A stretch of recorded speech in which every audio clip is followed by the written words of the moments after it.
کہ جس کو نبی علیہ الصلوۃ والسلام سے بہت محبت ہو، کثرت الصلاۃ علیہ السلام، تو وہ نبی علیہ الصلوۃ والسلام کے اوپر کثرت سے درود شریف پڑھتا ہے. یہ محبت کی علامت ہے. چنانچہ درود شریف کے بارے میں ذرا کچھ بات کی تفصیل ہو جائے تو اچھا ہے کہ رب کریم نے تو حکم فرما دیا، ان اللہ و ملائکتہ یصلون علی النبی یا ایھا الذین آمنوا صلوا علیہ وسلموا تسلیما. تو ہمیں چاہیے کہ ہم درود شریف پڑھا کریں، اللہم صلی علی سیدنا محمد وعلی آل سیدنا محمد وبارک. اس کے فضائل کتنے ہیں. سید القراء ابن ابی کعب رضی اللہ عنہ کہتے ہیں کہ ایک صحابی آئے اور نبی علیہ السلام سے پوچھنے لگے، کم اجعل لک من صلاتی، اے اللہ کے نبی صلی اللہ علیہ وسلم میں آپ پہ کتنا درود شریف پڑھا کروں؟ قال ما شئت، فرمایا جتنا تو چاہے. اس نے کہا میں چوتھا حصہ درود شریف پڑھوں گا. فرمایا اگر زیادہ پڑھے گا تو تجھے زیادہ فائدہ. اس نے کہا اے اللہ کے نبی صلی اللہ علیہ وسلم میں تیسرا حصہ آپ کے اوپر درود شریف پڑھوں گا. فرمایا زیادہ پڑھے گا تو زیادہ فائدہ. اس نے کہا آدھا وقت میں آپ کے اوپر درود شریف پڑھوں گا. فرمایا زیادہ پڑھے گا تو زیادہ فائدہ. اے اللہ کے نبی صلی اللہ علیہ وسلم میں 3 حصے وقت آپ پہ درود شریف پڑھوں گا. آپ صلی اللہ علیہ وسلم نے فرمایا کہ تو اور پڑھے گا تو تجھے اور زیادہ فائدہ ہوگا. اس نے کہا اجعل لک دعائی کلہ، اے اللہ کے نبی صلی اللہ علیہ وسلم میں پورا وقت آپ کے اوپر درود شریف پڑھنے میں ہی گزار دوں گا. فقال صلی اللہ علیہ وسلم، یہ سن کے نبی علیہ السلام نے فرمایا اذن یغفر ذنبک، اللہ تیرے گناہوں کو معاف کر دیں گے، وتکفی ہمک، اور تیرے غموں کو اللہ ہٹا دیں گے. اگر تو ہر سارا وقت ہی مجھ پر درود شریف پڑھتا رہے گا، تیرے گناہ معاف کر دیے جائیں گے، تجھ سے تیرے غم ہٹا دیے جائیں گے. عمر بن خطاب عنہ فرماتے ہیں الدعاء والصلاۃ معلق بین السماء والارض، دعا اور نماز آسمان اور زمین کے درمیان معلق رہتی ہے. فلا يصعد الى اللہ منہ شیء حتی یصلی علی النبی صلی اللہ علیہ وسلم، وہ اوپر نہیں جاتی جب تک نبی علیہ السلام پر درود شریف نہ پڑھا جائے. اس لیے فرمایا الدعاء بین الصلاتین لا یرد، جس دعا سے پہلے درود شریف پڑھا جائے بعد میں پڑھا جائے اللہ اس دعا کو رد نہیں فرماتے. ایک حدیث پاک میں ہے کہ بعض اوقات انسان پڑھنے کی بجائے لکھ رہا ہوتا ہے، تو جب نبی علیہ السلام کا نام نامی اسم گرامی آئے تو آگے صلی اللہ علیہ وسلم یہ پورا لکھنا چاہیے. کیوں؟ حدیث پاک سن لیجئے، من صلی علیہ فی کتاب، نبی صاحب فرماتے ہیں جس نے کتاب میں میرے نام کے ساتھ درود شریف لکھا، یعنی کتاب میں مجھ پر درود شریف پڑھا، لم تزل الملائکۃ تستغفر له ما دام اسمی فی ذلک الکتاب، جب تک اس کاغذ پر میرا نام لکھا رہے گا فرشتے اس بندے کے لیے استغفار کرتے رہیں گے. یہ کتنا نفع کا سودا ہے، سبحان اللہ. ابن مسعود عنہ فرماتے تھے کہ نبی علیہ السلام نے فرمایا اول الناس بی یوم القیامت اکثرہم علی صلاۃ، قیامت کے دن میرے سب سے زیادہ نزدیک وہ ہوگا جس نے سب سے زیادہ مجھ پہ درود شریف پڑھا ہوگا. ابو بکر عنہ فرماتے ہیں الصلاۃ علی النبی امحق للذنوب من الماء البارد للنار، کہ جس طرح ٹھنڈا پانی آگ کو جلدی سے بجھا دیتا ہے، درود شریف انسان کے گناہوں کو اس سے بھی جلدی مٹا دیتا ہے. ابو ہریرہ عنہ فرماتے ہیں کہ نبی صاحب نے فرمایا من نسی الصلاۃ علی نسی طریق الجنہ، یہ اوپر کیوں نہیں رکھتے آپ کو، تماشا ہے. من نسی الصلاۃ علی نسی طریق الجنہ، کہ جو مجھ پر درود شریف پڑھنا بھول گیا وہ بندہ جنت کا راستہ ہی بھول گیا.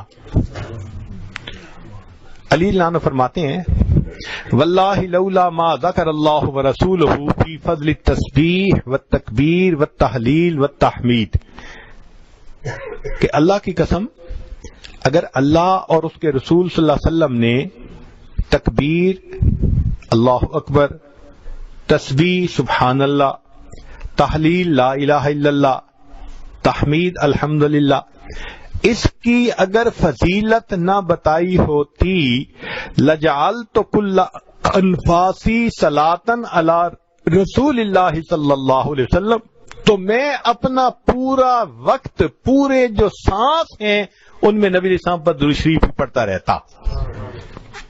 تو درود شریف کی اتنی فضیلت ہے، چنانچہ قیامت کے دن جو بندہ درود شریف پڑھے گا نبی علیہ الصلوۃ والسلام کے ہاتھوں حوض کوثر کا جام پائے گا۔ علماء نے لکھا ہے کہ کس کس جگہ پر درود شریف پڑھنا چاہیے۔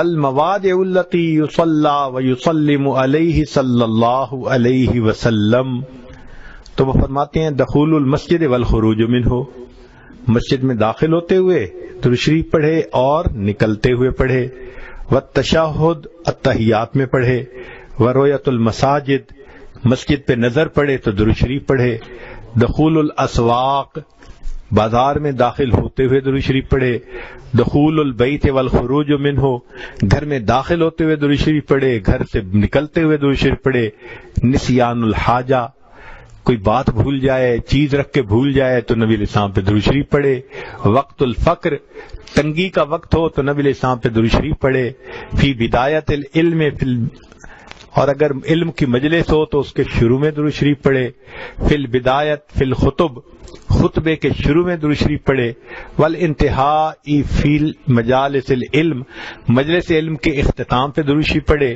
فی لقاء الاخوان، دو مسلمان بھائی آپس میں ملیں تو بھی درود شریف پڑھیں، فی موادعاتہم و مفارقتہم، ملتے ہوئے جدا ہوتے ہوئے درود شریف پڑھے، مدارسۃ حدیث النبوی صلی اللہ علیہ وسلم، نبی علیہ السلام کی حدیث پڑھاتے ہوئے درود شریف پڑھے، عند تذکرتہ صلی اللہ علیہ وسلم، جب محبوب صلی اللہ علیہ وسلم کا تذکرہ آئے تو درود شریف پڑھے، عند ذکر اصحابہ، نبی علیہ السلام کے صحابہ کا تذکرہ آئے اس وقت بھی درود شریف پڑھیں، عند ذکر شیء من معاصرہ، نبی علیہ السلام کے معاصر میں ان کی بچی ہوئی چیزیں جو تھیں، جیسے منہ مبارک تھے، آپ کا جبہ مبارک تھا، آپ کا عصا مبارک تھا، کوئی چیزیں اگر آپ دیکھیں میوزیم میں یا کسی جگہ تو ان کو دیکھ کے بھی درود شریف پڑھیں، عند دخول المدینہ، مدینہ داخل ہو تو درود شریف پڑھیں، عند المرور علی قبرہ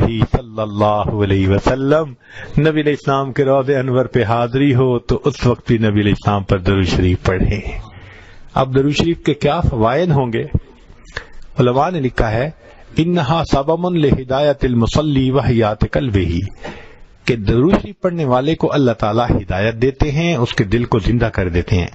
انہا سبب لزیادت محبت رسول اللہ، کہ اس درود شریف کے پڑھنے سے نبی علیہ السلام کی محبت میں اضافہ ہوتا ہے۔ انہا سبب لزیادت محبت العبد لرسول اللہ، کہ جو درود شریف زیادہ پڑھتا ہے نبی علیہ السلام کو اس بندے سے محبت زیادہ ہو جاتی ہے۔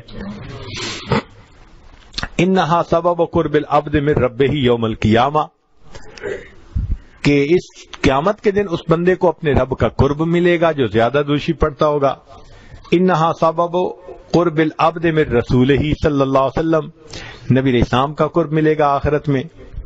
انہا ادا لشیء من حقہ، نبی علیہ السلام کے حقوق ادا کرنے میں سے یہ بھی ہے کہ انسان درود شریف پڑھے، گویا یہ حق ادا کرنے والا شمار ہوگا۔ انہا سبب مغفرت الذنوب، یہ درود شریف مغفرت ذنوب کا ذریعہ بنتا ہے۔ انہا سبب کفایت اللہ عبدہ ما اہمہ، جو درود شریف کثرت سے پڑھتا ہے اللہ اس کے غموں کو ہٹا دیتا ہے، اس کے لیے کافی ہو جاتا ہے۔ انہا سبب اجابت الدعاء، اس سے انسان کی دعائیں قبول ہو جاتی ہیں۔ انہا سبب نیل شفاعتہ صلی اللہ علیہ وسلم، جو درود شریف کثرت سے پڑھتا ہے اس کو نبی علیہ السلام کی شفاعت نصیب ہوگی۔ انہا سبب زکات و طہارت للمصلی، درود شریف پڑھنے والے کا دل ستھرا ہوتا ہے، پاک ہوتا ہے، درود شریف کے پڑھنے سے صاف ہو جاتا ہے۔ انہا تطیب للمجالس، یہ مجالس کی پاکیزگی کا ذریعہ ہے جن میں درود شریف پڑھا جائے۔ انہا تنفی عند العبد صفت البخل، نبی علیہ السلام نے فرمایا جو درود شریف پڑھنے والا ہو وہ کنجوس نہیں ہوتا، وہ بخیل نہیں ہوتا۔ انہا سبب فی اللہ تکون المجالس حسرتا و ندامتا علی اصحابها یوم القیامہ، تو درود شریف کا کثرت سے پڑھنا تو یہ مجلس والوں کے لیے قیامت کے دن حسرت کا باعث نہیں بنے گی۔ انہا سبب لرد النبی صلی اللہ علیہ وسلم الصلاۃ والسلام علی من یصلی و یسلم علیہ، جو نبی علیہ السلام پر درود بھیجتا ہے اس بندے پر اللہ تعالیٰ 10 رحمتیں نازل فرماتے ہیں۔ تو اس نے نبی علیہ السلام پر درود شریف پڑھا اور اس کے بدلے اللہ نے اس پر رحمتیں فرمائیں۔ انہا سبب لنشر الثناء الحسن عن العبد فی الملأ الاعلی، تو پھر جو درود شریف زیادہ پڑھتا ہے تو اللہ تعالیٰ فرشتوں کی جماعت میں اس بندے کی تعریف فرماتے ہیں۔ انہا سبب للبرکت فی ذات المصلی و عملہ و عمرہ و مصالحہ، کہ جو بندہ درود شریف پڑھتا ہے اللہ اس کی عمر میں، اس کے رزق میں، اس کے مصالح اور کاموں میں برکت عطا فرما دیتے ہیں۔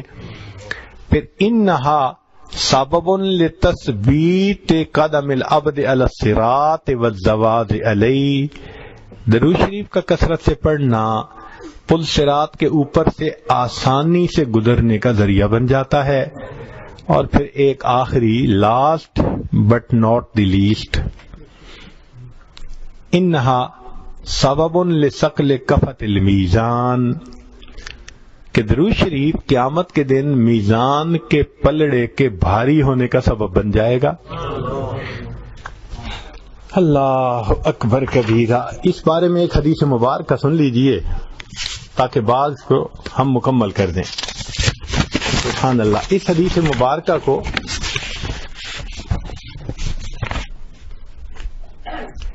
ابن ابی دنیا نے اور نمیری نے فی کتاب الاعلام اس میں نقل فرمایا ہے۔ علامہ جلال الدین سیوطی رحمۃ اللہ علیہ نے التذکرہ میں بھی اس حدیث کو نقل کیا ہے۔ حدیث بہت توجہ سے سننے والی ہے۔ فرماتے ہیں کہ نبی علیہ السلام نے فرمایا ان لآدم علیہ السلام من اللہ عز وجل موقفا فی فسح من العرش علیہ ثوبان اخضران، کہ قیامت کے دن نبی علیہ السلام کے قیامت کے دن آدم علیہ السلام کو اللہ تعالیٰ عرش کے سامنے ایک جگہ عطا فرمائیں گے، علیہ ثوبان اخضران، ان کے اوپر 2 سبز کپڑے ہوں گے، یعنی جیسے نیلے کپڑے کی یونیفارم ہوتی ہے تو اس دن آدم علیہ السلام نے 2 سبز کپڑے اوڑے ہوئے ہوں گے۔